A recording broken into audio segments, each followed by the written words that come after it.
رب العالمین نے فرمایا میرے پیغمبر تیرا بیٹا گناہگار نہیں غدار ہے. لا تسألنی ما لیس لک بہ علم، جس راز کا پتہ نہیں لب کشائی مت کیجیے، بس دیکھتے جائیے میں اپنے غدار کے ساتھ کیا کرتا ہوں. الہ العالمین باپ ہونے کے ناطے سے اپنے بیٹے کو ہلاک ہوتا دیکھوں اور چپ رہوں، بات تو بڑی عجیب ہے. رب العالمین نے فرمایا انی اعوذک ان تکون من الجاہلین. میرے پیغمبر تیرا بیٹا ہے اور پدری محبت جوش میں ہے، لیکن میری غیرت بھی تو جوش میں ہے. میں سب کو معاف کرتا ہوں مگر مشرک کو معاف نہیں کیا کرتا. تو آپ کے لیے میری آخری بات، انی اعوذک ان تکون من الجاہلین. شرک کرنے والے بیٹے کے لیے دوبارہ درخواست نہ کیجیے گا معافی کی. میرے روکنے کے باوجود اگر آپ نے اس کی بخشش کے لیے دوبارہ درخواست کی تو آپ بھی میری ناراضگی کا نشانہ بنیں گے. نبوت چھین کر آپ کو بھی اسی گروپ میں کھڑا کر سکتا ہوں. ان تکون من الجاہل، اتنی بڑی تنبیہ ہے. کوئی باپ اپنے بیٹے سے کہے نا گولی سے اڑا دوں گا، یہ بھی اتنی بڑی تنبیہ نہیں ہے جو پیغمبر کے لیے یہ تنبیہ دردناک ہے. نوح علیہ الصلوۃ والسلام کانپ اٹھتے ہیں، فرمایا انی اعوذ بک ان اسألک ما لیس لی بہ علم. الہ العالمین ایک بیٹا تو کیا ایسے کئی بیٹے ہلاک ہو جائیں لیکن میں کبھی تیری نافرمانی تو نہیں کر سکتا. میں تیری ناراضگی سے پناہ مانگتا ہوں، اب بھی پناہ مانگتا ہوں اور آئندہ بھی پناہ مانگتا رہوں گا. پیغمبر شفاعت کریں گے لیکن گناہگاروں کی، غداروں کی نہیں، مشرکین کی. مشرکین نہ اللہ کی رحمت پہ امید رکھے نہ پیغمبر کی شفاعت پہ. اور شرک کیا ہے؟ شرک یہ ہے کہ اللہ کے حق میں بندوں کو شامل کیا جائے. سجدہ کس کا حق ہے؟ اونچی آواز سے، سجدہ کس کا حق ہے؟ پھر کوئی قبر کو سجدہ کرے تو قابل معافی ہے. کوئی درخت کا سائز پسند آ جائے اس کے آگے جھک جائے تو قابل معافی ہے. کسی جھنڈی کی اڑانے پسند آ جائیں وہاں سجدہ کرے تو قابل معافی ہے.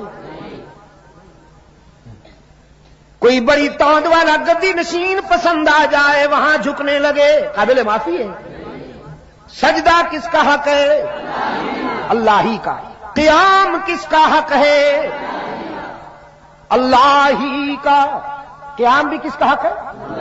اللہ ہی کا حق ہے. میرے دوست کہتے ہیں صلاۃ و سلام کے وقت قیام کرنا ادب ہے. میں نے کہا اگر صلاۃ و سلام میں قیام ادب کا قرینہ ہوتا تو نماز میں بھی درود و سلام قیام کی حالت میں پڑھنے کا حکم ہوتا ہے. صلاۃ و سلام کے وقت قیام کرنا اگر ادب کا قرینہ ہوتا تو نماز میں بھی درود و سلام قیام کی حالت میں پڑھنے کا حکم ہوتا. درود و سلام ہے نماز میں کہ نہیں ہے؟ ہے نا. جب آپ کھڑے ہوتے ہیں تو درود و سلام پڑھتے ہیں نا، رکوع میں، سجدے میں نہیں پڑھتے نا. کب پڑھتے ہیں؟ ہاں جب بیٹھ جاتے ہیں. اس لیے کہ رکوع عاجزی کا مظہر ہے، سجدہ عاجزی کی ادا ہے، قیام عاجزی کی ادا ہے. اور پشاور کی روشن ضمیروں عاجزی کی ساری ادائیں اللہ نے اپنی ذات کے لیے مخصوص کر لی ہیں. وہ اپنے بندے کی عاجزی صرف اپنی ذات کے لیے مخصوص دیکھنا چاہتا ہے. فرمایا جب تم قیام میں ہو تو میری یاد، جب تم رکوع میں ہو تو میری تسبیح، جب تم سجدے میں ہو تو میری ہی تسبیح، جب تم بیٹھ جاؤ اب میرے محبوب پر درود و سلام پڑھو کہ جب تک درود و سلام نہیں پڑھو گے تمہاری نماز ہی قبول نہیں کروں گا.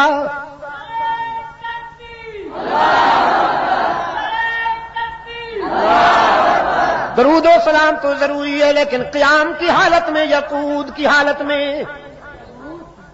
مولوی صاحب منوانا چاہتا ہے عشق رسول کے دعوے کے ساتھ کہ قیام ادب کا قرینہ ہے. قیام کس کا حق ہے؟ رکوع کس کا حق ہے؟ سجدہ کس کا حق ہے؟ مشکل کشائی کس کا حق ہے؟ حاجت روائی کس کا حق ہے؟ مصائب دور کرنے والا کون؟ رزق عطا کرنے والا کون؟ اولاد کس سے مانگی جائے؟ اللہ ہی سے مانگی جائے نا. یہ کہتا نہیں بیٹیاں اللہ دیتا ہے بیٹے پیر صاحب دیتا ہے. دل کا ازم قسمت ویزا. بیٹیاں اللہ دیتا ہے ہم نہیں چاہتے کہ نہ ہوں مگر وہ آ جاتی ہے. یہ اللہ کا فیصلہ ہے. اور بیٹا یہ تو ساری مہربانی حضرت صاحب دی ہے جی. سب کے جان ساری مہربانی حضرت صاحب دی. کچھ نہیں ساری مہربانی حضرت صاحب دی. میرے عزیز دوستو اللہ کے حق میں بندوں کو شریک کرنے والے غدار ہیں. یہ ناقابل معافی ہیں. ان کو نہ اللہ کی رحمت پہ امید رکھنی ہوگی نہ پیغمبر کی شفاعت ان کے لیے کام آئے گی. پیغمبر شفاعت کریں گے گنہگاروں کی جن سے نمازیں چھوٹ گئی روزے نہیں رکھ سکے ہاں